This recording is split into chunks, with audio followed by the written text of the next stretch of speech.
How's it going, everybody? Well, I'm in the middle of nowhere, aka BFE, with the lovely Sunrader. I have not done a video on the Sunrader in a while. Some of you have been wondering if I even still had the Sunrader. Well, of course, I'm never going to sell the Sunrader. Well, I shouldn't say never. Maybe someday, but for the time being, it serves the exact purpose that I'm looking for in a off-the-grid camper. But today's video is not about how to squeeze more power out of your Toyota RV or any other. It's about efficiency, because I realized that I have not done a video on efficiency of a Toyota, how to get the most efficiency, how to get the best gas mileage. We often are always trying to get the most power out of things, and well, that sometimes is counterproductive when it comes to fuel consumption. And one of the reasons why I love these old Toyota RVs is, well, because they get decent gas mileage for what their purpose is and how big they are. So today's video is how to get the most gas mileage out of your Toyota RV. Now, if you haven't seen any of my other videos, I do some videos on power or performance mods that you can do to get more power out of these, because let's be honest, they're pretty lethargic in comparison to other RVs. I've done some videos on updates that improves these, and now I'm doing a video on how to get the best gas mileage, at least things that have worked for me. Everybody has different methods and different modes of how to get the most power or efficiency out of theirs and best gas mileage. Well, these are methods that have worked for mine over the years. So here's some details about this RV. This is my 1984 Toyota Sunrader 21 foot. Now, this has the beloved holy grail of engines, in my opinion, the Toyota 22R, which is a 2.4 liter four cylinder. Now that seems crazy for a 21 foot RV. You think, does it even move down the highway at reasonable speeds? And to answer that question, yes. In fact, it exceeds my expectations what you get out of a four cylinder, especially a carbureted four cylinder from what was designed back in the mid 60s. It's a phenomenal engine. It's bulletproof. If you see my other videos, I state how I think it's one of the best engines still on the market due to its simplicity, ease of working on, reliability, and parts, and just everything about it.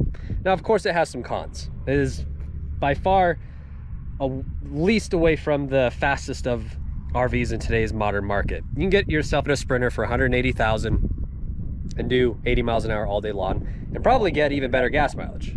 But that's not why I have these. Obviously, the view is phenomenal out here. We're in Wyoming. I'm on a adventure. I have my paramotor loaded up in the back. We are headed up to the Black Hills Badlands, I should say, Badlands. We're gonna do some flying, so be sure to check that video out, because it's mind-boggling what you're about to see from my perspective on a paramotor. But that's not what we're doing this video today about. Today is how to get the best performance miles per gallon out of your Toyota your Toyota RV in general. This applies to both the 22R, the 22RE, and if you have the V6 variant, the 3VZE, which is the 3 liter V6. So let's start with the basics. Okay, this is a 21 foot RV. Most people expect in today's RV market, a good miles per gallon is 10. 10 is what you would expect for an average 20 foot RV, to be honest. But this actually exceeds that. And I have found a multitude of reasons how to get, on average, 16 miles per gallon out of this, which is amazing. And I'm not talking about doing 35 miles an hour, 16 miles per gallon at 55, 60 miles an hour. In fact, today's trip up, at my average speed, what I was shooting for, is 65, 70. I usually, depending if there's no hills or any of that, 70 miles an hour to 65 is right around the speed that I aim for. And I still get about 15 and a half to 16 miles to the gallon, which is phenomenal for an RV. I mean, that's, you know, truck territory and whatnot. So let's talk about how do I get this type of mileage per gallon out of this RV. Well, efficiency. Efficiency is obviously everything. Now, this is from 1984, so I have a carburetor. It's a dually. I do have a manual transmission. A lot of variants of the Toyota RV market are automatic and whatnot, and we'll get into details about that. So let's start about efficiency and methods that I do to get the best consumption out of my RV. Number one is tire pressures. Believe it or not, I think this is the most overlooked aspect out of any simple to do thing to get the best miles per gallon and the best speed out of your RV. These are often neglected when it comes to your tire pressures and being at the correct pressures.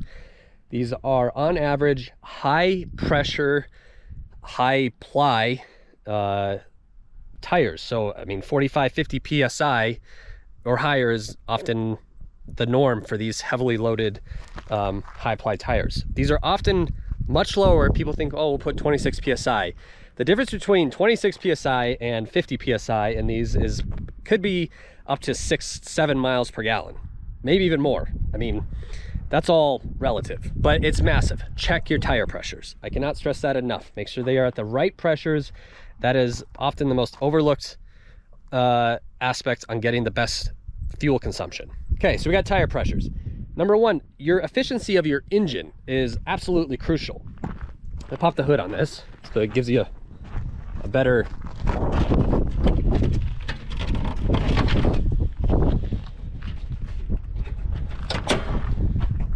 oh boy, I got bird crap in here. What the heck? Anyways, this is my lovely 22R. Now, this is dirty. I'm out on the trip, so I apologize in advance. Engine efficiency is absolutely crucial. This has the old Aisin carburetor, which actually has an altitude compensator, a lot of variables that I absolutely love. It's a factory Toyota carburetor. There's mods that you can do to this that make it more efficient, more horsepower. There's a relative catch. If you do too many performance options, sometimes that can hurt the actual miles per gallon because you're trying to squeeze the most power. More power means you need more fuel. More fuel means less miles per gallon. So there's a teeter-totter on getting the best miles per gallon to power. Just keep that in mind. Simple mods that really help this. Well, your carburetor efficiency is probably the number one thing.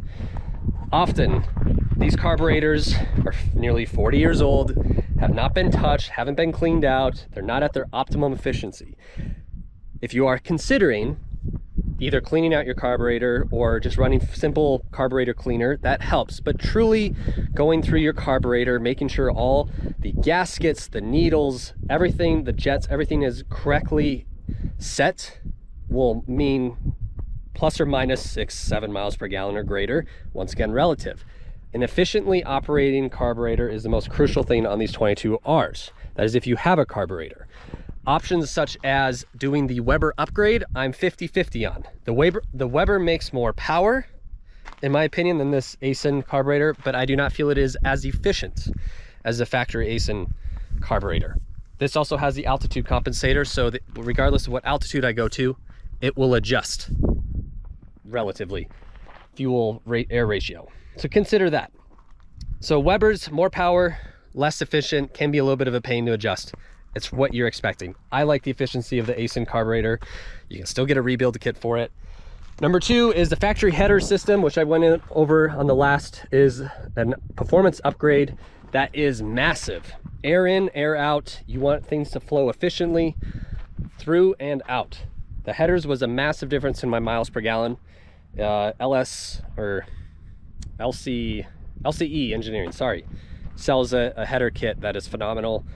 I'm not marketed by them or anything. I'm just saying that they make a great product. So headers, carburetor efficiency, and tire pressures. Now let's talk about if you have the fuel injected version, 22RE, no carburetor, you have a fuel injector. Fuel injector cleaner is massive. BG44K, it's expensive, worth every penny. Your oxygen sensor, another aspect, is often overlooked. A new one is 80 bucks. That is measuring the ratio of exhaust gases and unburnt fuel and is telling the ECU to adjust accordingly. That is often overlooked. That can be a massive amount of fuel mileage lost. Efficiency of the engine is the most crucial thing. Now let's get into details about the transmission. I have the beloved manual transmission. That's the most efficient thing you can get when it comes to power from the engine to the rear wheels. You want the most power given, the least amount of fuel used. Manual transmissions will yield the best power ratio yielded to the wheels. But a lot of these RVs are automatic. And often I feel that the overdrive is seldomly used because it's such a tall gear.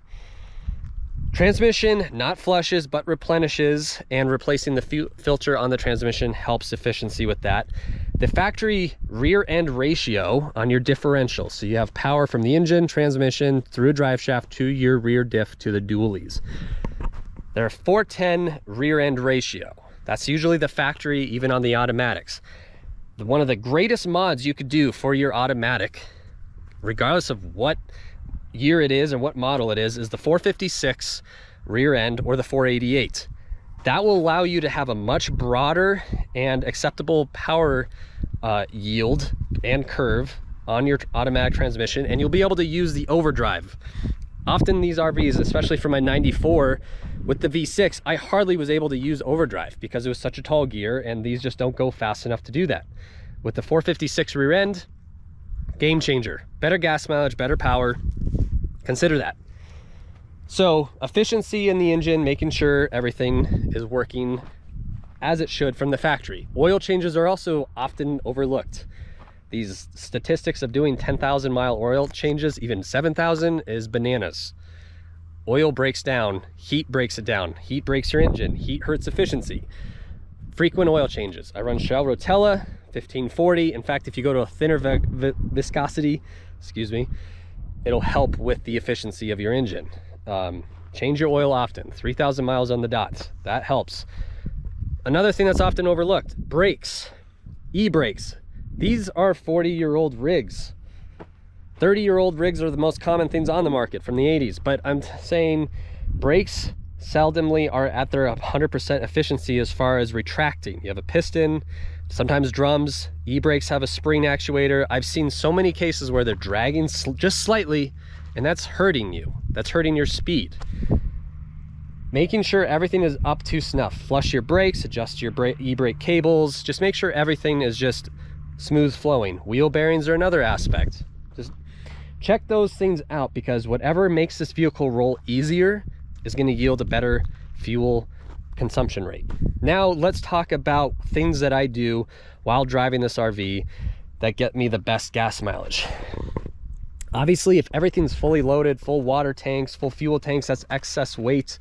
If you're towing something, which I hope you're not, they will do it, but you're going to go pretty slow if you are, especially with the big trailer. The least amount of weight that you have to carry obviously will yield the best miles per gallon. Choose a route accordingly. I'm going to get terrible gas mileage if I'm going up into the mountains, climbing over hills all day long. If I choose flat land, obviously I'm going to get the best gas mileage. Also consider what type of wind conditions. This is hilarious. I cannot stress this enough. It's like treating it as if this is an airplane. The best gas mileage you're going to get is if you are driving into no headwind. Headwinds kill these when it comes to speed and fuel mileage, because it is like a giant loaf of bread on wheels going through the air. It's a brick. Doesn't matter if it looks somewhat aerodynamic, it's still a brick, and that little engine has to push all this inertia through that wind. So if you're fighting headwinds, kiss your mileage goodbye. Choose a route, choose a day and a time frame. If you can get a tailwind, my God.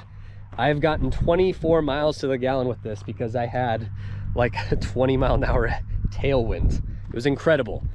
Winds will do everything to you when it comes to whether it's good or bad gas mileage, so just remember that. Overall, those are methods that I've figured out. Speed-wise, consider 55 miles an hour is your best ratio for miles per gallon. That hands down is, hold on, I gotta let my dog out, 1 second. You wanna come out? Let's go. Come on. There you go, nice.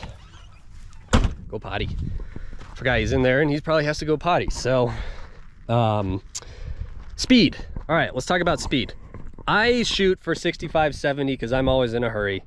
That's obviously going to have an effect on your miles per gallon. I usually get 15, maybe 16 at 70, 65, 70. If you're doing 55, 17, 18 miles per gallon is not unheard of. Speed dictates everything. If you remember back in the 80s, they had a speed limit nationwide for 55 because of this oil gas embargo. I don't remember what 55 was determined by a relative number of scientists and efficiency experts as the best miles per gallon ratio for a vehicle. So if you can do 55 everywhere and be patient, that's going to give you the best gas mileage. I can't really think of anything else. You know, these rigs are truly amazing when you consider how old they are and what gas mileage they yield. We're just now getting into a realm of diesels such as Sprinters and, you know, various other RV manufacturers that are getting relatively good gas mileage in this realm and higher. You know, a new Sprinter is probably going to get 20 miles a gallon, 19 miles a gallon. But when you consider how old this is and how good the gas mileage is for just a little 4-cylinder and the affordability of these, well, they're kind of hard to beat. There's not a lot that compares to them. And this thing still serves its purpose to a T for what I need in life in an RV. And well, hopefully that sheds some light on how to get the best efficiency. If you have some ideas that work for you, seriously, post them down in the comments. And safe travels. Be sure to look out for the video where we're taking this, because it's pretty cool what we're gonna be flying. And well, as you can see, I really am in the middle of nowhere. But safe travels, everybody. Take care.